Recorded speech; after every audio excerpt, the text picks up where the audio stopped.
where you're coming in from, what lands you're dialing in from, organizations as well. Along with me today, of course, is Mark Cabage, the president of Here to There Consulting, and Ben Weinleck, the executive director of Skills Society and the founder of Action Lab. So just a little bit of housekeeping. The session, we're going to begin with a panel discussion, followed by an audience Q&A. So please do add your questions to the chat throughout the presentation, and it will take some ample time actually to check the chat for questions and to have a discussion.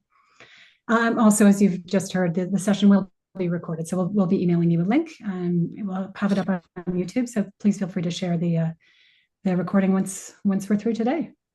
So just a little bit of context. Last year, Social Innovation Canada was excited to be awarded funding from the ESDC's Sustainable Development Goals funding program to help us explore how we can support social innovation labs and practitioners to demonstrate their impact and alignment with the SDGs.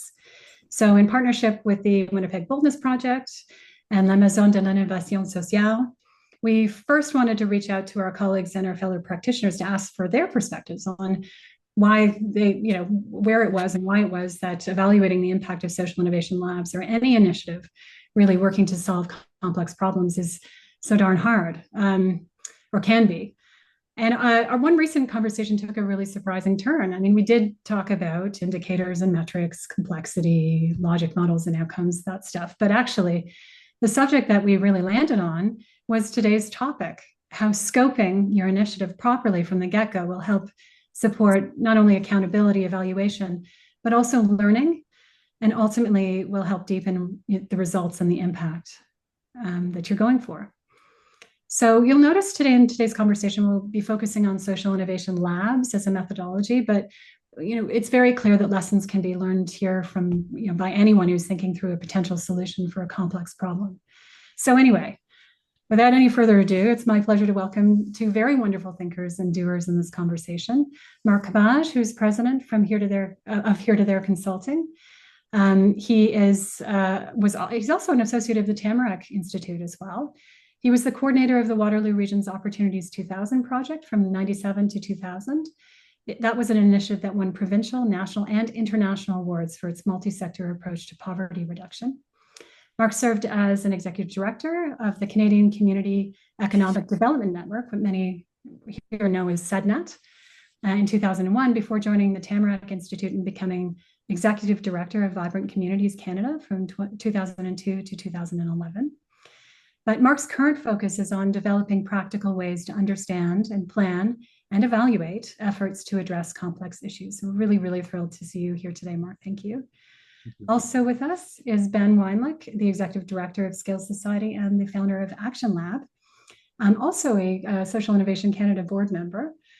Ben has been deeply involved in systems change work through stewarding think tanks and social innovation for the last 15 years. He's the founder of an innovation consultancy network called ThinkJar Collective and co-founder of a tangible social innovation called My Compass Planning that's currently scaling across North America. I know that Ben is passionate about helping people, organizations, and systems to get better at navigating complex challenges together. Welcome, both of you. So let's start off with a pretty clear, maybe it's a gimme question, but it's an essential one. What do we mean by scoping? And why is it so important? And maybe you can help us understand that both from an accountability and an evaluation perspective, but also a learning perspective. Ben, do you want to start us off? Sure. Yeah, thanks, Gwen, and thanks, and nice to be here with everybody.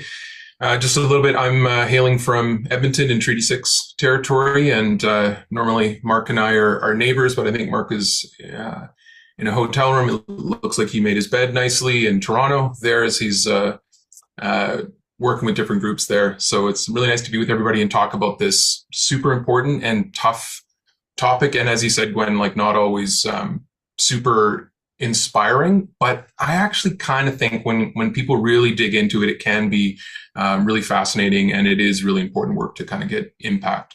So I think a couple of things, what we're talking about, so high level, we're talking about how do we figure out the ways that we're going to navigate a complex problem. And as we know with complex problems, they're about kind of human dynamics mostly, that there's different perspectives on what the nature of the problem is, what the nature of the pathways and solutions might be, and all of that kind of stuff. So that's what generally makes complex problems quite complex: interconnected systems, interconnected perspectives.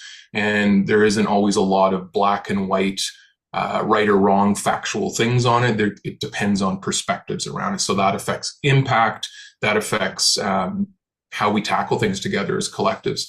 So I think that's one thing. I think two, this is about not solving problems as lone wolves, as coming up with necessarily tech solutions that are going to solve all kinds of problems, but really it's about collective problem solving in different ways. Some of that might be labs, some of it might be other ways, but I think all of them, they are united that we have to figure out the scope, the entry points of how we're going to start, with navigating a complex, tough challenge like polarization, anti-racism, disability issues, making more equitable worlds, all of that kind of stuff, environmental issues. How do we work on those together as collectives in that way? So that's kind of some high level pieces around it.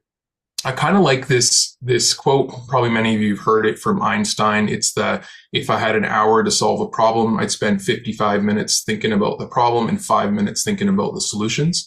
So scoping is kind of about that. It's about finding the right questions, the right ways that we're going. And again, right is also depends on perspective, but promising ways that we can kind of navigate that. So those are kind of a few things that is like. And I think also it's about figuring out what we have control over, what we don't have control over, and taming expectations a little bit around. I think a lot of people that, and myself included, getting into wanting to make change in spaces and impact things. We want to often, we take on too much. We take on more than we can chew, and that can kind of cause that people get disappointed in the methods or the practices or the ways of navigating things. And so I think the scoping piece is really about being clear on what's reasonable to expect from collective problem solving approaches with different groups, and not trying to solve everything in a workshop or a few workshops or even some years of workshops if we're trying to work on deeply, deeply complex things. So those are some of the kind of opening things I think we could say about scoping. I think maybe a little bit of the background of why I got into this. I've been into change making for 25 years, mostly in the disability rights space. And the way I was kind of mentored and learned in the space was really around, in the early days, it was grassroots community organizing to do change making, and it was kind of based in some Paulo Freire stuff of binary oppressor oppressed approaches, and the ideas that freedom or change in systems isn't given to you, but you have to conquer. It's this kind of zero sum game type thing. And as a young man, and that was good. And I have a brother with a disability that I felt like I was, we were doing this rights based work to be able to really open up new pathways.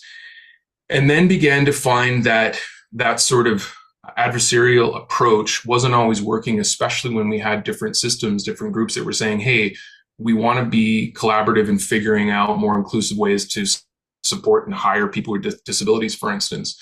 And those kind of adversarial ways of change making weren't working as well, or they were turning people off. And I, ended up not being a good ally for folks that I was serving around it. And so I had to rethink some of those pieces, and lab approaches, design, systems thinking, systemic design, complexity thinking started to emerge. And what was really fascinating about it was you don't just talk about ideas, but you help to say, well, what could this actually look like? You prototype pathways or prototype possibilities that are there.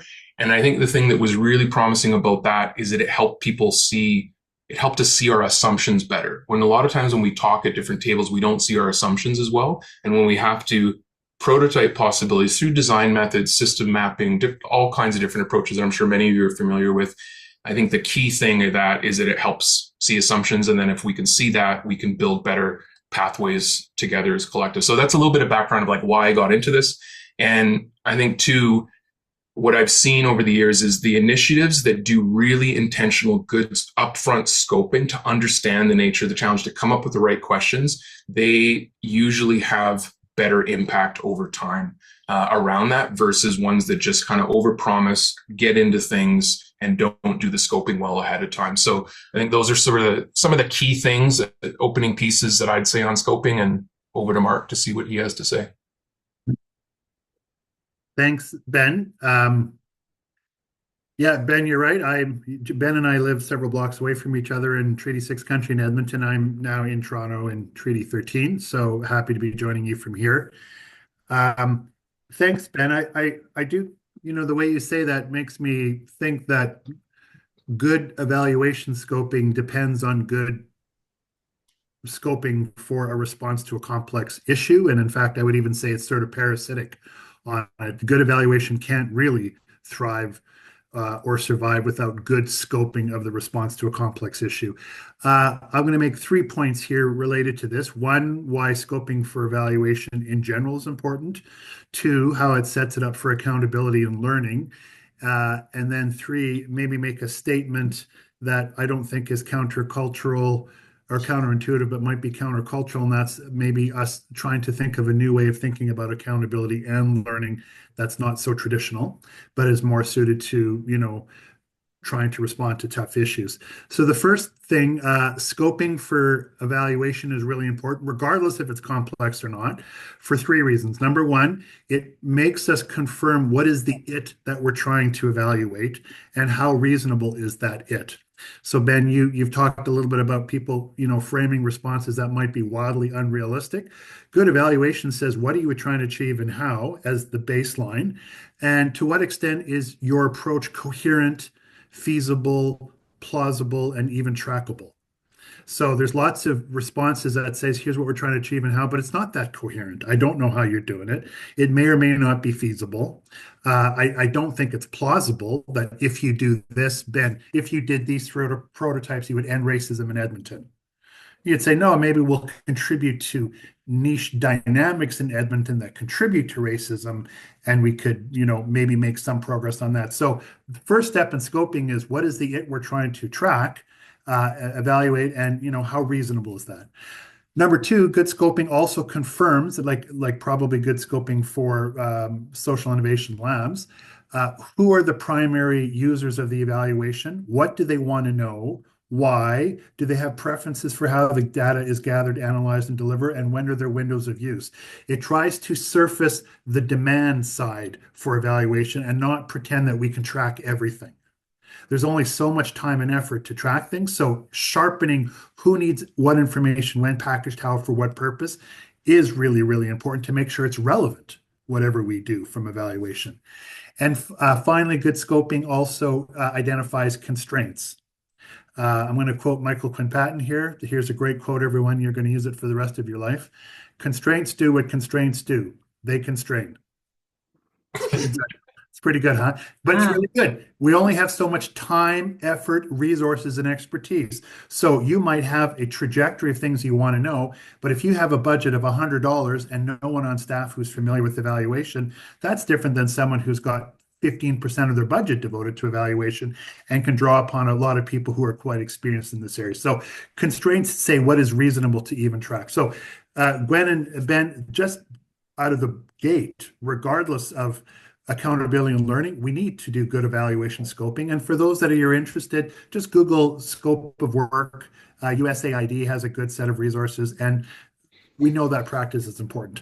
Number 2, and this one will be quicker, scoping is really important to set the foundations for accountability and learning. It begins to say, what are we trying to achieve and how, because that is what we want to be accountable for, making progress on that issue.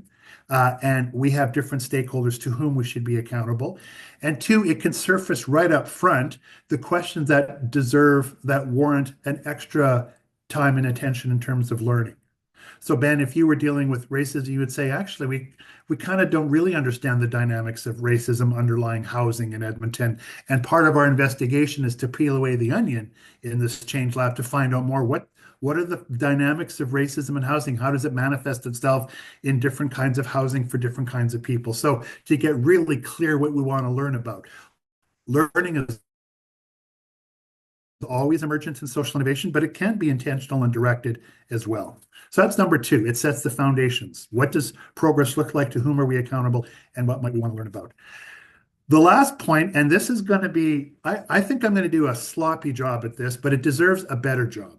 And maybe Gwen, SI Canada, and others can take a tackle at this. And I'm not the first one to broach this, but I do think we have to move from a traditional understanding of accountability, which is we are accountable to external parties for following our original plan with high fidelity and delivering predictable outcomes on a fixed schedule.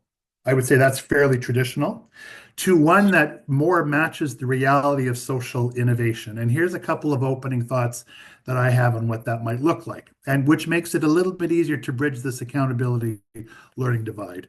Progress, it means being accountable to trying to make credible and transparent progress on a complex issue over time, knowing that the pace and scale of progress is always unpredictable. Everyone who's read the book Getting to Maybe understands that the very point of that book, which is about social innovation, is we can do everything right, and the uncertainty of the outcome remains because complex problems are that tough. They're not easy to solve. So number one, but can we make credible, transparent progress over time, or directional progress, knowing it's unpredictable? Two, can we be accountable to operating in an ethical, participatory, and systemic and experimental way, which is, the how we do this work is really important. And every change lab and change initiative has its own set of kind of process principles and priorities that are important to people. So how can we unfold this work in a way that is ethical, participatory, systemic, and experimental? Three, to be a bit of a pluralist, there are a lot of different stakeholders involved in work, and a default to the most powerful external stakeholder isn't useful. There are clearly one stakeholder, particularly those that fund, but the people we serve, the communities in which we operate, the partners who are involved in the process, we're actually responsible for making progress in a transparent, ethical way to multiple different parties. And that introduces a power dynamic that we have to address. So we shouldn't just default to funder. We live in a pluralist world, and we're actually might benefit from having a more of a power-oriented equity lens on that. The final one is one that is most related to learning, and I would say this is the one that I like the most. Being accountable in complex change initiatives actually means being really clear about learning and having good processes for learning and being responsive to learning. If the original hunch and the intent and the design and the implementation mechanisms turn out not to be relevant, they should evolve.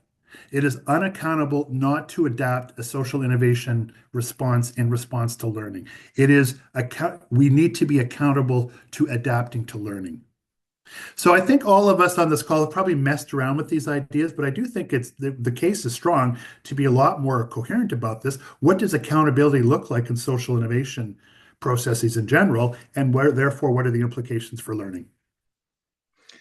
Always more than you bargain for when you ask Mark a question. Thank you. I was bordering on the revolutionary, but I welcome the conversation. Certainly, Ben. I'd love to hear a response to that, but also sort of getting this more from the conceptual into the practical, because I know this is something that Action Lab and Work at Skills Society you've grappled with in the past, and really learning and leading, I think, on the practice. So how do we determine what is actually appropriate, reasonable, and possible really to expect from our change initiatives, from the labs that you're leading, for example? Yeah, so I think we all in complexity, we know we have to be careful of formulas, right, around stuff. However, there are some patterns and principles that we can learn from each other that are kind of helpful in making sense of these things. I think one thing to consider too is there are some change initiatives in a complex problem that we want to kind of work within existing systems, and we want to tweak things and make things better. And we're trying to innovate within the system. With the Three Horizons framework, this would be like Horizon 2 type stuff. So we're not overhauling or removing the entire system, but we're trying to kind of innovate and tweak around that. So that scoping within that, if we are clear on that, that's one type of scope of how we have to understand those systems. We have to understand who it affects. We have to learn and see the constraints of what we can do to move some interventions through those systems and bend the systems a little bit. That's different than what is really talked about a lot recently, especially around systems transition, which is really about kind of ideas of letting current systems die in the panarchy cycle kind of thing, and then letting new whole systems emerge. That is a massive scope to be able to kind of see if we can even have some kind of line of sight through that. There's a lot of unknowns in terms of what impact we can have, all of those pieces. And we can do a lot of imagining in those spaces, and that could be the scope, to be like, we want to imagine new possibilities with the systems transition, where we're thinking about, like, in the space we're in, a lot of housing and people with disabilities, and making kind of inclusive community life more vibrant for people and affordable and those kinds of things.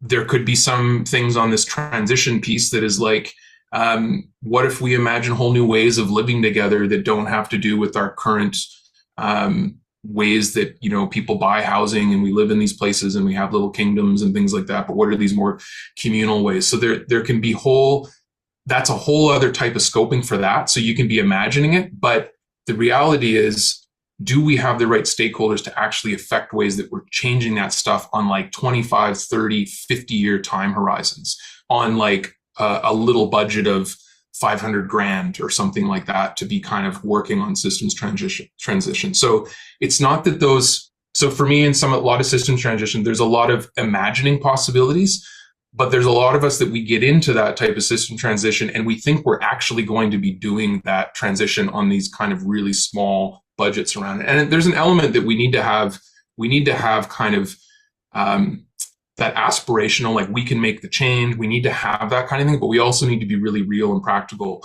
about what's reasonable to expect through that. So I think those are just a couple things.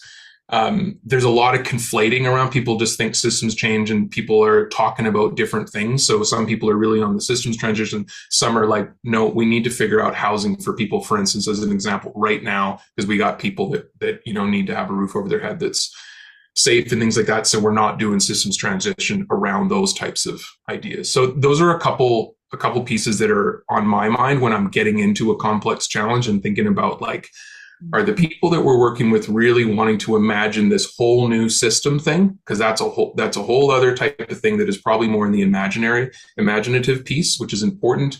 But if people are expecting that we're going to be able to get to really big impact within a short amount of time, we need to reset the expectations a bit on those types of things. So those are some like opening pieces that we need to be thinking about in terms of expectations and what's reasonable to expect. So I think those are some key things.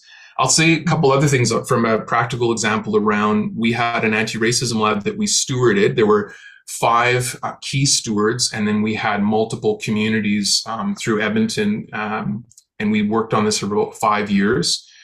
It's an anti-racism lab that has really amazing outputs. You can look at edmontonshiftlab.ca, especially out of Shift Lab 2.0. A team just won a UN award for exploring Wahkohtowin game that helps people understand the impacts of colonization and effects to folks in Treaty 6 area, and you know, beautiful things that have come out of this lab. In Shift Lab 1.0, and I think I want to make this point because I think it's counterintuitive to most of us in the change-making space.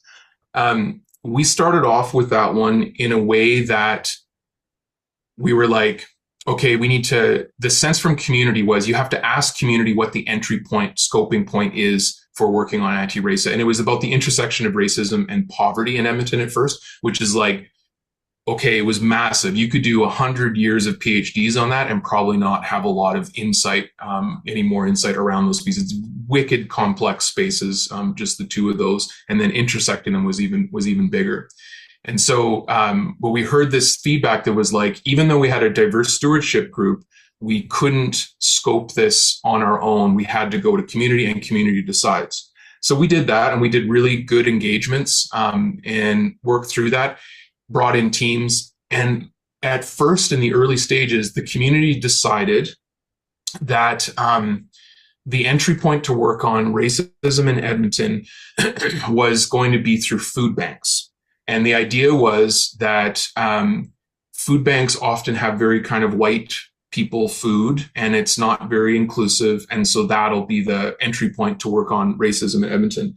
And that was really tough because the so-called cross-section of community is telling us this is the scoping entry point. And as stewards and the funders from a community foundation around that, we're having to go, ooh, is this the leverage point that we want to address racism in Edmonton around it? But the community's telling us this. So we had this really tough tension to navigate around what do we do as the guides of this collective problem solving process to work on this complex challenge? What do we move in and say, no, we're going to actually aim it at this direction, something else? Or do we go with whatever the community says? And I think part of this comes from, we have this beautiful ought to be idea that, you know, the most marginalized in the community, right from the grassroots, the best ideas for a systems change comes from there. And in some cases, that is the case. And in a lot of cases, we need more whole system perspective, not just one perspective on what can shift the system. So it was a really tough spot. We ended up with Mark helping us on some of these things with evaluative kind of learning. We ended up moving a bit more towards housing, towards that one. And so that made a bit more sense, kind of racism in housing and how we look at that. And one prototype team they continue. It's a diversity certified prototype that came out, and that actually still continues to this day, that kind of help landlords get trained in different ways. But most of those ones failed within Shift Lab 1.0. We had one that still continues to this day, like 7 years later. And then Shift Lab 2.0, what we did differently after we learned from 1.0 is we scoped for 9 months, and we came up with 4 major questions that we then curated teams for those 4 areas. And one was around being a better treaty relative. One was about helping white people kind of not get freaked out by white fragility when they're confronted with stuff.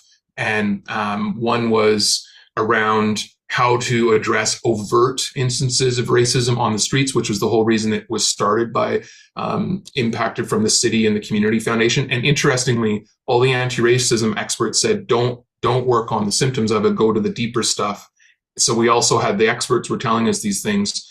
And then we also had to kind of hold that and say, yeah, we're going to have a team working on those overt things. So a bystander guide got created that was spread around the city, and it's pretty good.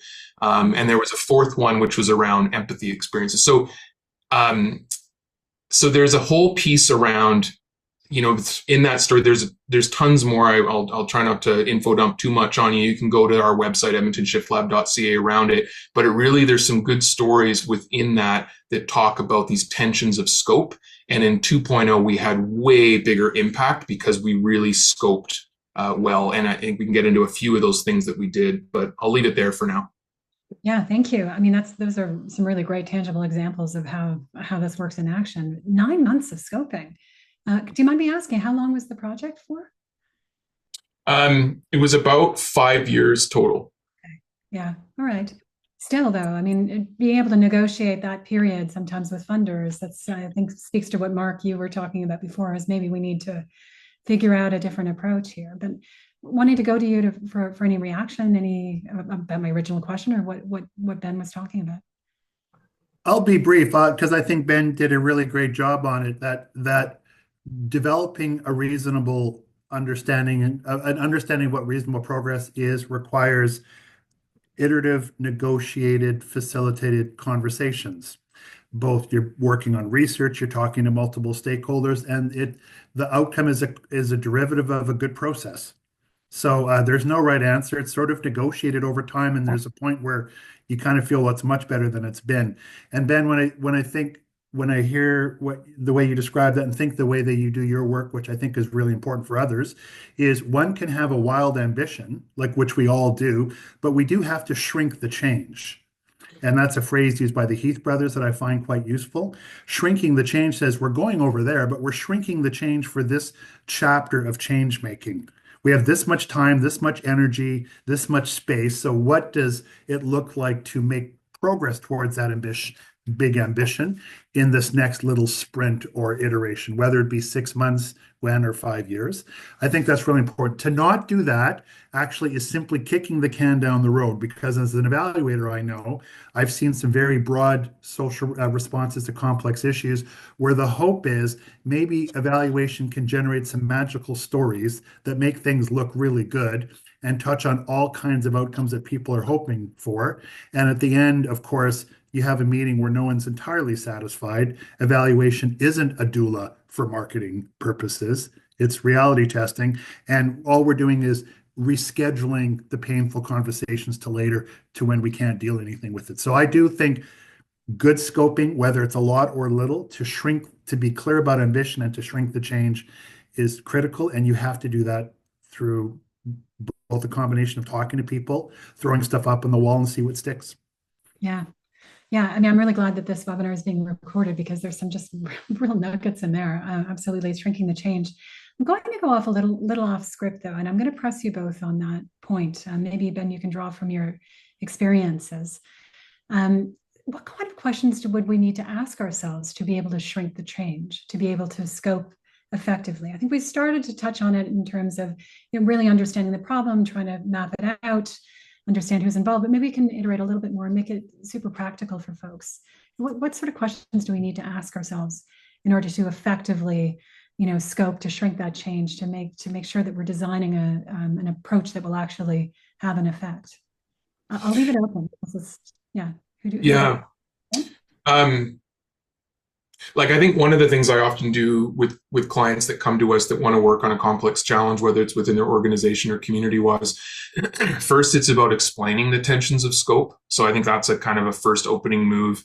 I often start with something along like some simple ones of like, what exactly are we hoping to achieve here, and going to the different stakeholders and like it's not a we all know this question of like, what does success look and feel like? Tell us what that might be. And that gives you some indicators of whether people are on this kind of really big aspirational transition design type space where they're wanting like whole system rethinking, or whether they're on a more practical, we need some stuff now for a particular group that we need to work on. So I think that's an opening question that it's not a fancy question, but it's kind of a good, I find that I use it in a lot of these spaces as kind of opening conversation with the client or with the different community groups to kind of understand that. So those are some opening pieces.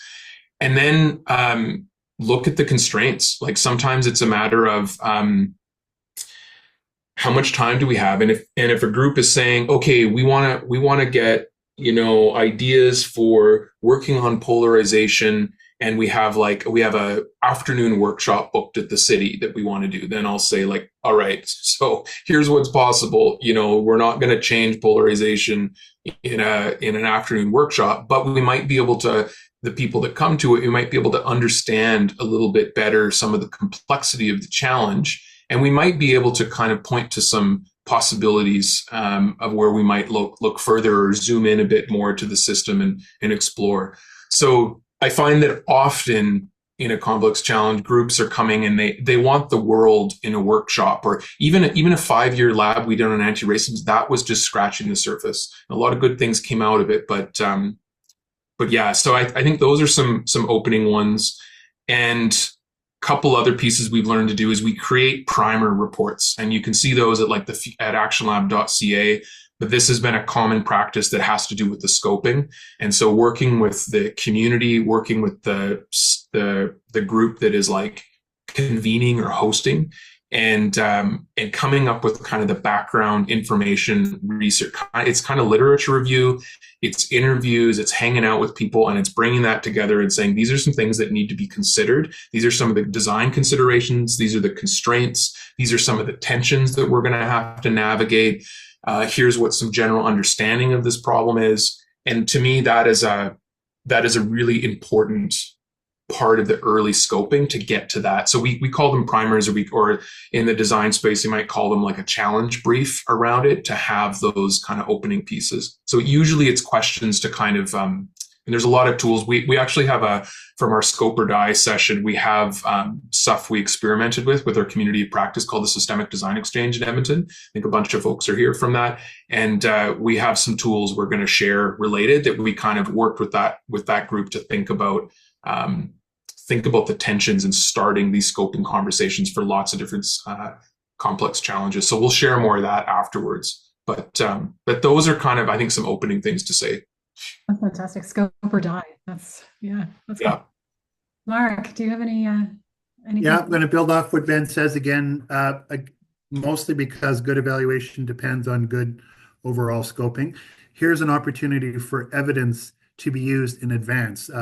Sometimes we can be evidence informed in our social innovation, even though that sometimes innovation is ahead of the evidence curve in general.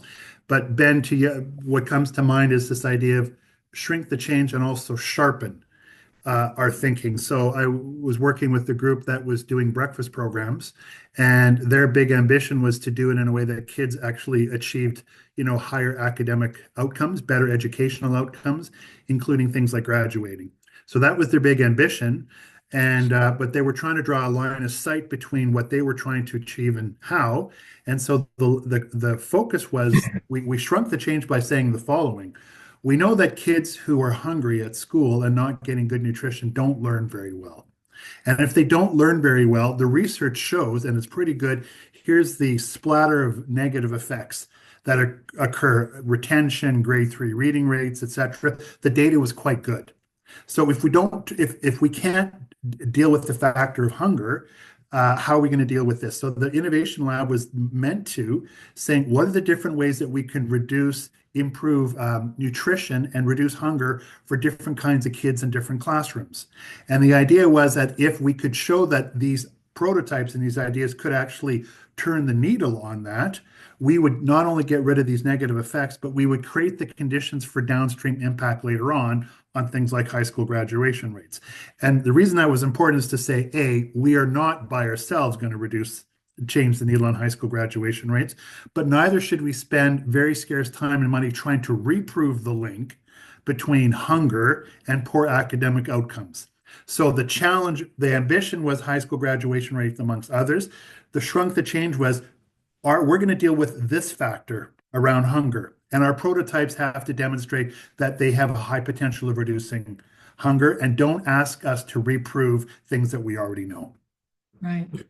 Yeah. Wow. Well, I just want to pause for a second and say that we would like to answer some of your questions, all y'all on the call. So please do, if you do have any questions you'd like to ask Ben or Mark or both, do put those in the chat. I'd like just to start actually a little bit of the Q&A sort of session, and ask maybe Mark and Ben, from your experience too, to unpack this idea of negotiation, right? Because we've touched on it a few times. Negotiating the change, negotiating what, negotiating with who? How do we need to think about negotiating here when we're thinking through the scoping period? Mark, do you want to start? Because I think that was your term. Yeah, I mean, maybe there's two kinds of negotiation, Gwen. One is just negotiating amongst ourselves, and maybe that's too powerful a word, but it's kind of like it's simply saying, well, I think we could achieve this outcome, and Ben, you could say, I don't think that's reasonable. Why? Well, you say something and go, that's a good point. It's not reasonable, and so part of it is just negotiating amongst ourselves what it looks like iteratively, and I think it's unavoidably iteratively. And the other one is to say it's a hardcore negotiation with someone, maybe for resources, and there's sort of a zero-sum game to it. So I'd like to draw that distinction between both. But I'd also like to introduce some kind of confidence that one can negotiate with someone who's not on the inside. And I was a funder for many years, and I learned some pretty good lessons there. And one of them was the grantee always teaches the grantor. The grantor, unless they have really deep expertise on something, often really doesn't understand the context, the challenge, and the response. And so a good grantor will be quite open to to dealing with this. And so you could say, here's the general thing they want to do, but we've done a lot of due diligence. Ben, let's pretend you bring some of this. Well, you did it with the Change Lab. Here's our due diligence and our homework, and this is what we're trying to achieve and how. You might negotiate a little bit. They might shape, if you change your scope a little bit, Ben, you can align with our funding pools, etc. But you go bonded around your position and therefore are better able to bridge with others. So you can't really bridge unless you've bonded. So doing your due diligence homework right up front is a precursor to good negotiation. After that, Gwen, I can imagine there's lots of less ideal situations and where funders have their own strong preference, their own tight constraints, and you don't fit. But I do think at a minimum, we can go well prepared to negotiate, and there's a lot of opportunity for us to change the social contract under which money is given. Sorry, I was coming off mute. Yeah, just before, Ben, you go to that, I just wanted to note that we had a question in the chat about kind of riffing on this point, actually. What are some ways, and I'll ask this of you, Ben, maybe, you've used to maintain buy-in with both the beneficiary and intervention practitioner groups or volunteers when the scope is being shrunk and they all started with big dreams and ideas. So there's that tension again. I think you also mentioned that wanting to make change happen now, so rolling those things up. Yeah. Is there some advice we can give here? I think one thing behind that is it depends on what the nature of the challenge is, right? And if it's a general thing, like we want to reduce racism in an Edmonton context, right? That's determining who the stakeholders are was really tough around that, right? And you had, I think about Mark talking about a lot of labs or change initiatives. They're often either supply side or demand side. Usually they're supply side. So for instance, you don't necessarily have an entry point into a system where the system is saying, we need these things, please produce them, and then we will figure out a way to move them forward. Like, we are an organization and we want these new solutions. And once you develop these new solutions through your research and development, we're going to implement them out. Oftentimes we got a sort of cool, creative community group that's working on these different things. And then we had, this was with Shift Lab 2.0 in particular, where then we had all these really amazing community built prototypes to turn into pilots. And we had to kind of go to community and say, does anybody want these? Who wants these things? And please pick them up. And so then you're kind of in a little bit of a sales mode to be able to show why they're important and why they might help if individuals, organizations, systems, policymakers might pick them up and implement them around it. And so I think part of the buy-in question is who are we talking about, and do they have skin in the game to really be able to implement something? Or is it more like general community that we're trying to convince of a good change to happen, right? And there isn't, whether they pick it up or not is well, if it seems cool, we'll do it, but there's no real kind of link around that. So I think one of the things, buy-in for the funder in Shift Lab 2.0, we had, and you can see it in our 1.0 report, we had an embedded grantor. We had somebody part of the convening team that had anti-racism expertise and was part of the Edmonton Community Foundation. This is with Ashley Dryberg. And she was able to help us work as a bridge with the funder because all of this stuff is emergent, you don't know exactly where we're going to end up. And so we, midway through, we're like, we need developmental evaluation. We need a Mark Kabaj to help us with this stuff.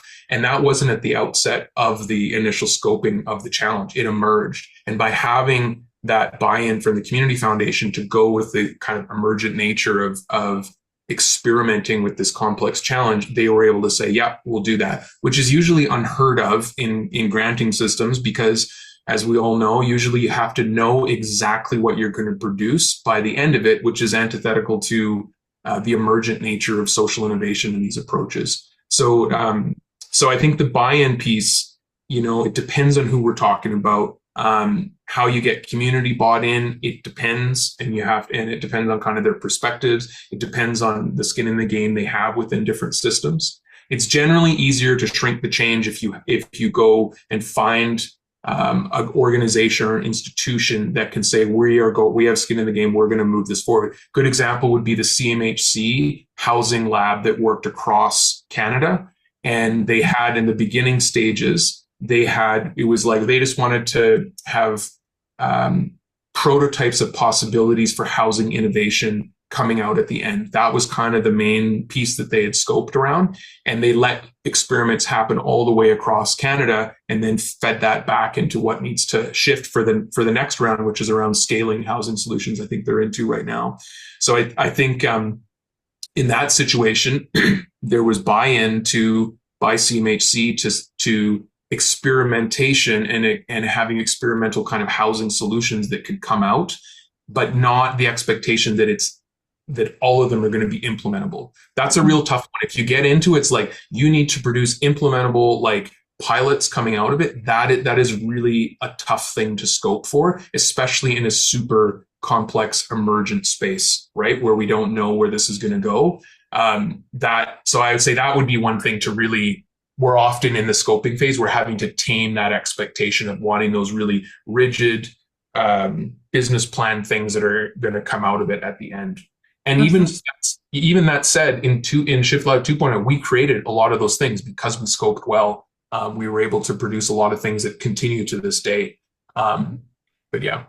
Fantastic. No, thank you for that answer. It's really, yeah, absolutely. I think that's that tension around needing to demonstrate impact, point to it, to prove it. Sometimes some folks feel butts up against the opportunity to learn, iterate. And actually, here, I think we have a really great question from Julie. Mark, just actually, I'll throw to you.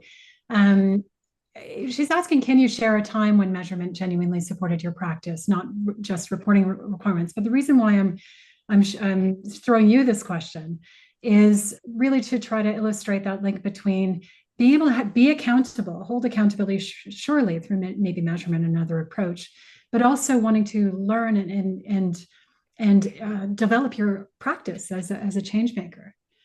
Maybe you can share some. Well, Julie, I'm not going to just share one time. I'm going to share an idea that increases the chances that happens lots of times.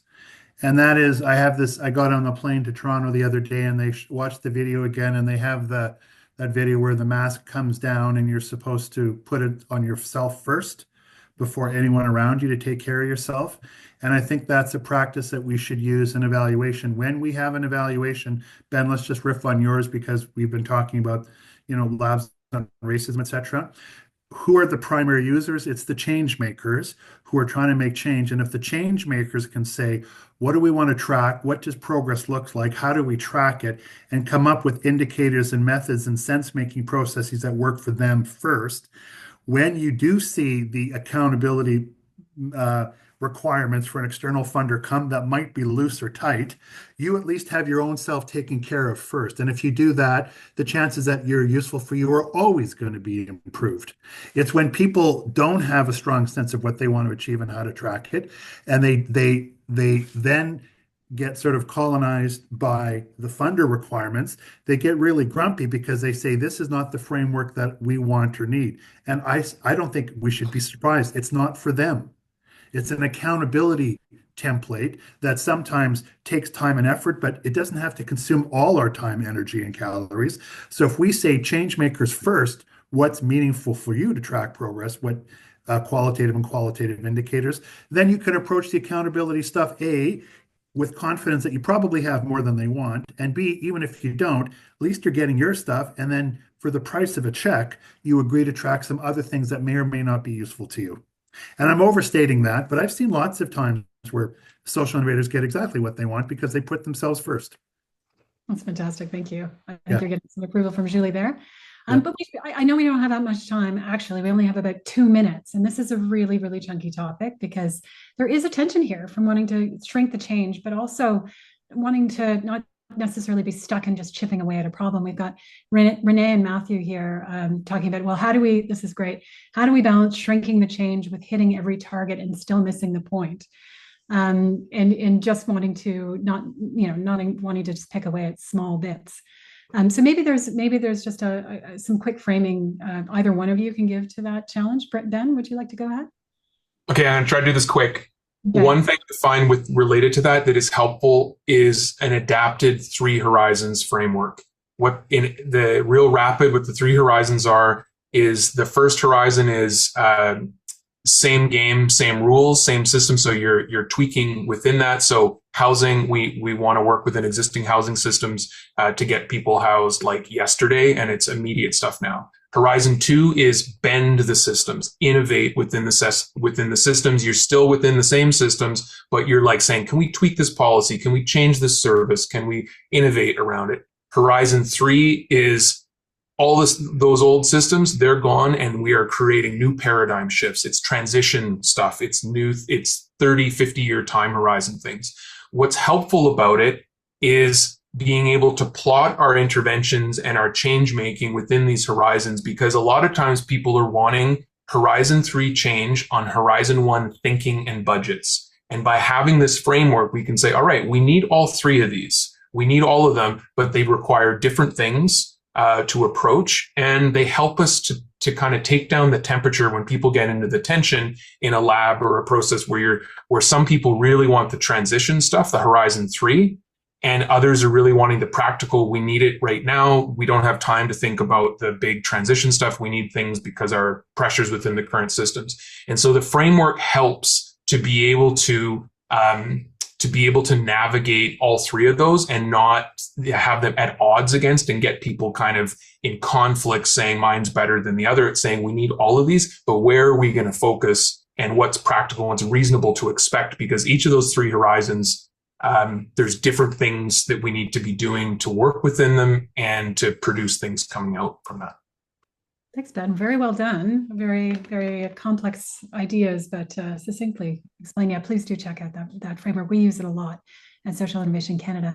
I only have enough time, Mark, now and Ben, to say thank you so much. And thank you to everybody here who managed to find us. So we made it so hard for you to find us today.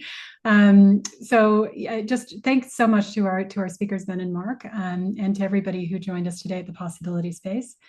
I just want to say, Ben, Mark, is there any other further comments or anything that you really want to share before we say goodbye? Maybe I'll say something very brief that sort of builds on what Ben was saying. I think being a change maker means living with the intention that we have big ambitions, but we only have so much time, space, energy, and agency within our zone of control. And most big systems change is cumulative. We're all adding to something.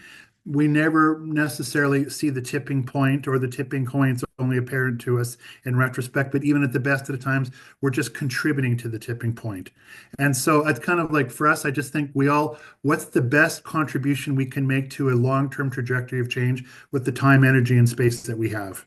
That means thinking ambitious, but doing your best, and then doing it well so the people who come after us can do an even better job. So I think change is a vocation, and we need to live with that tension. Reach for the stars, but get something done in the midterm to move towards those stars. Fantastic, Mark. I can't think of a better way to end this session. Yeah. Thank you so much. And go get them, everybody. Thanks so much. Awesome. Thanks, everybody. Thanks, Mark. Thanks. Gwen. A lot of fun. Yeah. Bye-bye.